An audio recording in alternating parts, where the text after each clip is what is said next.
On today's episode of Up and Vanished, we continue our journey aboard the Orient Express. Payne Lindsey interviews the characters, the actors and actresses that make up this elegant, diverse, and even dangerous crew of passengers. He'll ask about the making of the movie, their experiences on set, and what it was like working with the renowned Kenneth Branagh as a director and as a member of the cast. We've got a lot to get through, folks, so let's get started with the man, the myth, the mustache, Mr. Kenneth Branagh, known here as Hercule Poirot. So first, in all seriousness, I mustache you some questions. Yeah, Bob, I like it. I know.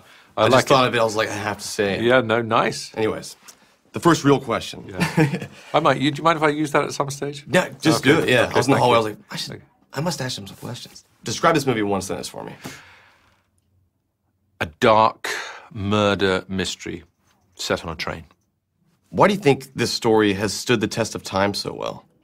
Agatha Christie is a master storyteller, and her ability to combine colourful, compelling, dangerous characters, funny characters, with violent situations always creates a kind of riveting mix. She can make you laugh and scare the pants off you. Who is Poirot? Who's your character?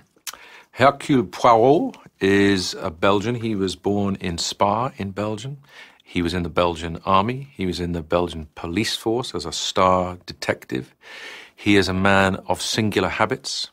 In today's parlance, he might be described in our version as having obsessive-compulsive disorder. He has issues about the number of the room he might stay in a hotel. He needs to have 2 eggs prepared for him each morning to eat. They both must be of equal size, equal temperature, and boiled for exactly the same time. Equal size? Equal size is an absolutely like key... Like the actual egg before it's cracked? Absolute or just the portions? Key requirement is the size of the eggs, which he measures. Were you a fan of Agatha before this film? Yes, most certainly.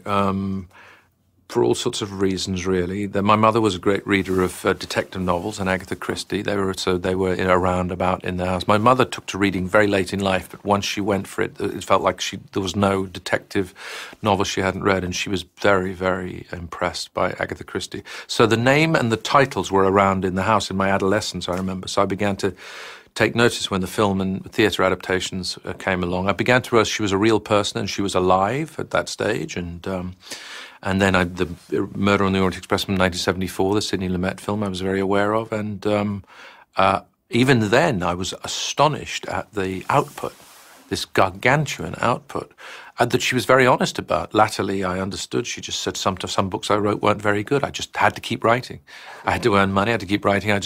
She had that incredible, proper writer's discipline of she just kept going. She produced them year after year after year. Incredible volume, incredible output, prolific to a degree. Do you feel the same way about your work at all? I do like to practice, I must say. I enjoy practicing. I've seen actors and I've seen directors, and sometimes it's just to do with lack of opportunity or the lack of, good fortune sometimes, who are much more, they take much more time to approach a project. I think I'm not as courageous as that, I know that I need to practice to get better, and I think projects take the amount of time they're supposed to take, whatever that is, but when I leave too long a gap between doing anything, going on, so I remember for a period of my life, I was off stage as an actor for 10 years. When I went back to do it, it was a terrifying experience. So I said, never do that again. And I've left long gaps between making movies sometimes. And for me, it's about actually practicing a lot now. So I enjoy that. Do you like one thing more than the other? Like, do you like acting more than directing? Or describe your passions for both of those? I'm curious. Well, I came from the practice of acting, but I entered this world as an audience member watching films and television. That's where I started, films and TV, because we didn't go to the theatre as a family. This was not something, we just were a working class family who didn't, plays and that kind of thing just weren't what we did. There were no books in the house, and as I say, much later on, my mum started, when she was, after sort of 60, she just got a complete passion for reading. I'm not saying my folks were stupid, but just that's the way we were brought up. But film and TV, passionate about, and I suppose the way they told stories was always interesting to me. I always wanted to know who these people were, who was makeup, who was lighting, music. I was very interested in the way things were made. Why were all those people that I never saw? They were just people off screen. What was their role? And why were certain kinds of decisions made? Images in movies really stuck with me. So I think, although if I knew that I could do something, ultimately it was that I could act. And I had the opportunity to practice that. But I'd been drawn into this world of storytelling by somehow seeing it as a director would see it. But with no thought that I could ever be a director any more than I could be an actor, really, to begin with. But slowly the two things came together, and they've always seemed to be very, kind of intertwined. And now this is sort of ultimate expression of both, because playing Poirot and being a director are sort of weirdly intertwined. If you're as I know from speaking to such people, if you're a detective in an interview with someone investigating a crime, there is a level of concentration, a level of perception and focus that you need in order to see what that nod of the head or that blinking or what your foot's doing now or the way your hands are, etc., is indicative of guilt, indifference, whatever. And if I'm watching that for a performance as well, I need to be able to say, no, you need to just relax that side of your jaw or whatever, and you need to just let your shoulders drop back a bit, etc. And so what's your read on me? I think very together. You it feels like you're quite natural in this scenario. I think you really know your subject as well, so you have a quiet confidence, which is good. And I would say there's a contained, passionate quality that is underneath a civilized exterior. Am I a murderer? Now, I wanted to talk to you about this. Not at the moment. Not at the moment is all I can say. But you really, you got to be careful. You're getting very, very antsy in those board games. So don't let it go too far. Is all I'm saying. Next up, we have the villainous Edward Ratchett, otherwise known as Johnny Depp. Here for us, he describes his experience on set, his respect for his fellow castmates, and the inner workings of his most unsavory character. He's not the guy you want to spend very much time with. He'll find a way to ruin you, if he can. I think he's probably the ultimate borderline personality, disordered gangster, opportunist, menace, psychopath. Yeah, he's a fascinating character. That is one of the most calm, organized, and kind of ready for anything sets that I've ever been on. It all comes down from him, and he is a gentleman to everyone, and I believe that's why. I think it's because I'm not the artist. He's not the artist. We're not all everybody there is an artist. Everyone there, from the key grip to the dolly grip, to the sparks, to the craft services.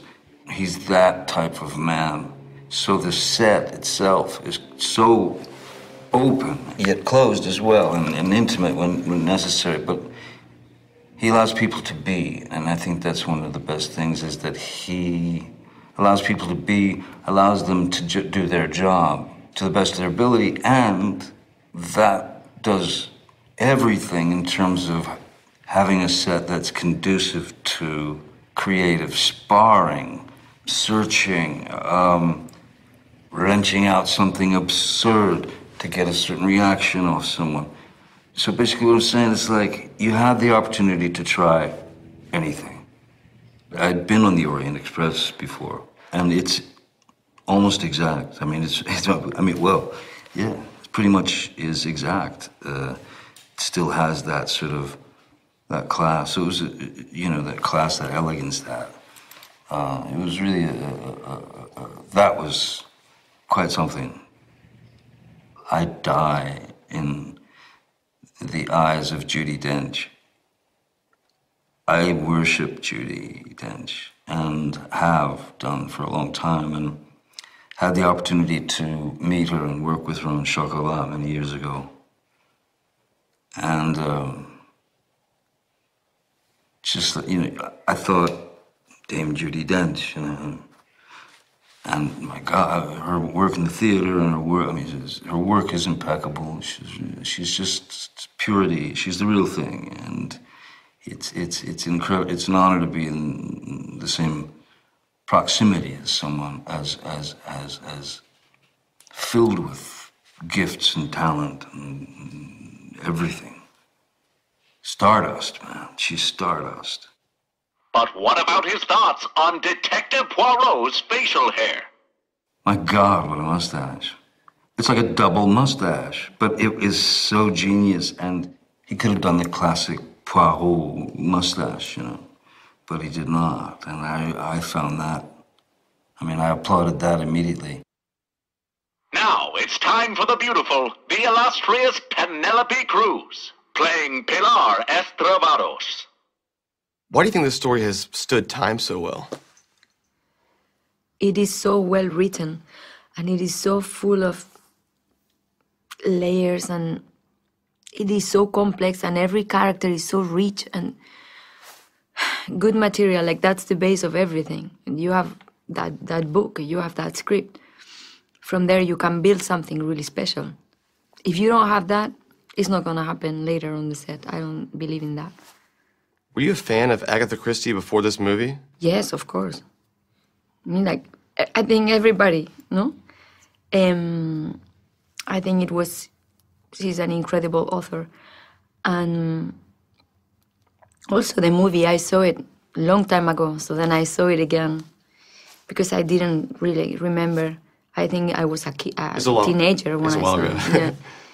So, and Kenneth said, yeah, if you don't have to watch it again. If you want to, just watch it with a distance, because we're doing something different, with all the respect for the other film, but we are doing our own thing. And he did something so modern and so special. I don't know, I'm a very big fan of his work. I've always been, and now that I have had the privilege to work with him, I was blown away.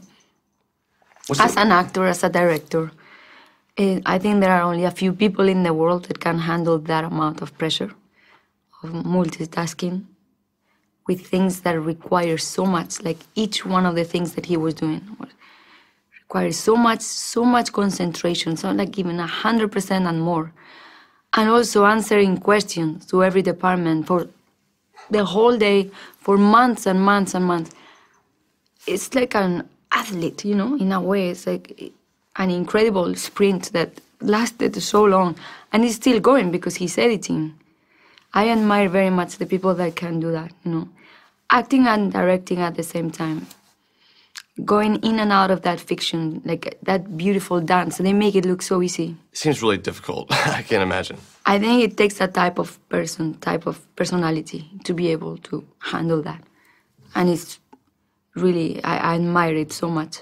How would you describe his directing style? Well, he is one of the greatest actors alive, and he knows what it is. He knows what we go through. So his sensitivity, is very, very special. He's very aware of the process, very respectful, very open to surprises. You could come with a proposal and he would really listen. He would throw things at you to always keep you present. He asked me to do the most difficult scene in the movie, the first day of shooting. And I thought that was a joke or a mistake in the schedule. And when I called to check, and he said, no, this is going to be like that for every one of you. So he challenged you? And I felt like, of course, yeah, probably I would have done the same if I was him, because using the nerves of the first day, you don't really know where you are, if you belong there. You always feel like, it's the first time I do this job. I've done like 40-something movies, but in every movie I feel like it's my first one. And of course, he wanted to use that, of really not belonging yet, into the project, into the group. Tell me about his mustache. I love his mustache. And the first day when I when I saw it, he told me that he had a trailer just for him, for the mustache. Because it is so big. And it's amazing to look that good in that mustache. Yeah, how did it even fit in through the doors of the train? I mean, it seemed like it's gigantic. It's very funny. And I would say things to him and he would say, please don't make me laugh, because he could not laugh with that, with the amount of glue. And he really could not laugh. But it was impossible not to say something to him every day when he walked with that thing in his face. But it looked so cool because it's risky, it's big, and it's taking, a big risk because it's half of his face. But it works for Poirot. It's amazing how well it works. Up next, we've got the famous Ukrainian dancer, Sergei Polunin. A jack of all trades, Polunin makes his debut into acting as Count Rudolph in Murder on the Orient Express. So, in one sentence, how do you describe this movie? Quality. That's it. It's a short sentence. Quality and it looks mystery. quality. It does. It's fine. Quality and mystery. It's a tough question. But mainly, quality is amazing in this movie. What's it like acting alongside the director like that?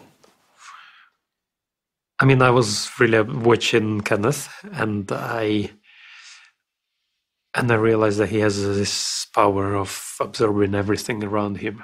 And I could see a couple of mistakes, and he was in the scene, but then a couple of minutes later he would get to that point and he will correct the mistake. So he noticed everything, and he tells everybody their notes by just even being himself in the scene. So that's awareness of everything what's around you. Describe your wife in the movie. Beautiful, talented, strong inside, but need support from outside. What surprised you most during the shooting of this film? I expected the industry to be great, and it kind of topped my expectations. Really? I don't know. I felt like I was a child again. How so? I was the happiest when I was a kid because you're free. You're with people together, and it's kind of. You just being yourself, and I don't know, and on this movie, working on this movie was working together with people. It was fun. It was joking, it wasn't work. It was, and you enter in emotions, empty emotions, like kids are, the pure emotions they experience, and that's becoming an actor is cleaning yourself from the emotions that when you grow, you put on top of yourself. Yeah. We've heard from Count Rudolph. So now let's hear from his wife, Countess Elena, portrayed by the lovely Lucy Boynton. So in one sentence, how do you describe this movie? Oh my God.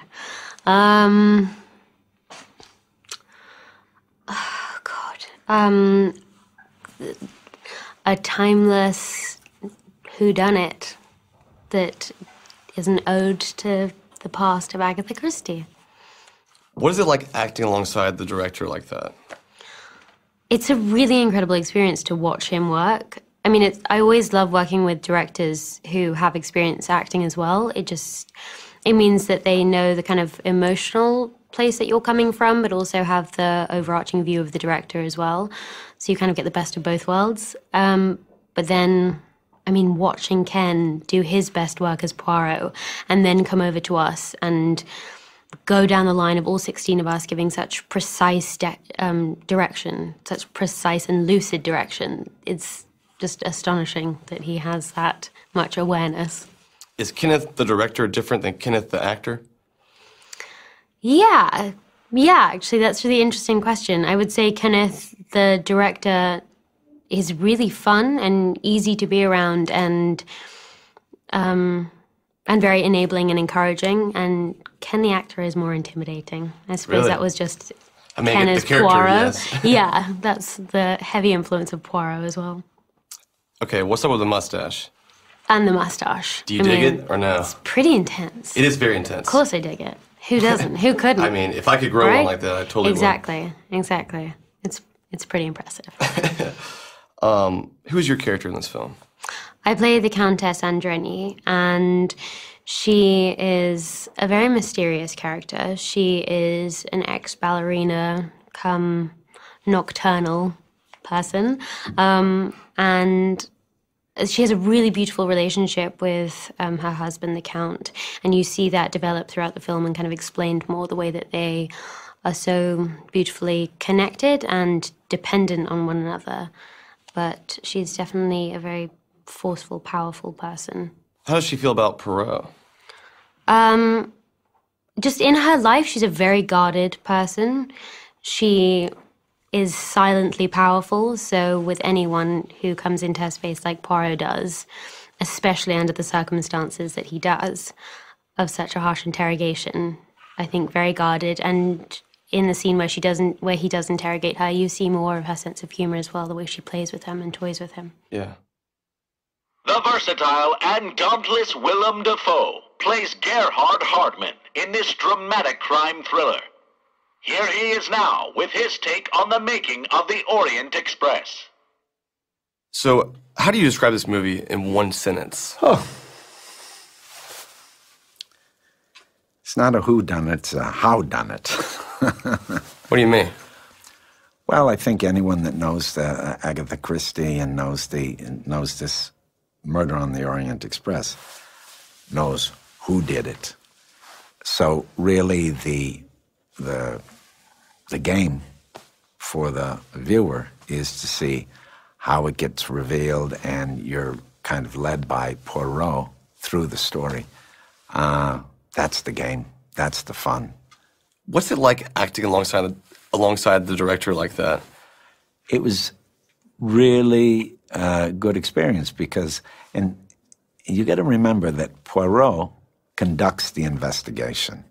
So he's kind of leading the action. He's forcing the action. He's guiding the people through this investigation. He's interrogating them. Well, the director has kind of a similar role. He's guiding the action. He's also leading people to make the world that he wants to make, and also to tell the story that we're trying to tell. So there's a parallel thing, and he would move in and out of it. So he was sort of the ringmaster in every way, while he was in character and also as a director. And as a director, of course, he's fantastic in terms of understanding actors, because he be one, you know? Yeah. And also he's very keyed into what relaxes actors and makes them feel free. And he's very good at making people feel loose and easy. So who is your character? My character is Gerhard Hartmann, and he's a professor of engineering. He's Austrian. He is heading to Turin to give a paper on the military uses of bakelite. The dazzling Daisy Ridley plays the cool and rational Miss Mary Debenham. Payne Lindsey interviews her now. Who is Poirot, and what makes him a good detective? Who is Poirot? Yes. Oh. Probably the attention to detail. If we're taking Ken's Poirot, which is a wonderful Poirot, it's a sort of mix of humour and intrigue and smarts, and also he is very sort of fair. He's not grand. He doesn't look down on people. Everyone, in their intricacies and everything, to a man like that, you would think that they were like this and this and this. It's sort of like it should be like an easy thing for him to do. But because he's intrigued by everyone and wants to know more about people's lives, that's his own journey that he goes on. I don't think any of that made sense. It sort of did in my mind. I got it, yeah. Okay. Yeah. Basically, the first sit-down conversation I had with Ken was about moral compasses, and we were talking about me. And I'm the person that's always like, I'm the person that doesn't let the joke get too far. So I'm probably like, the buzzkill. But it's like, I think the lines are always so thin that somebody has to be accountable. Always, always. And the minute someone feels uncomfortable or something, that's not right. Like, what's happening's not right, regardless of whether you agree with it or not. There was a point.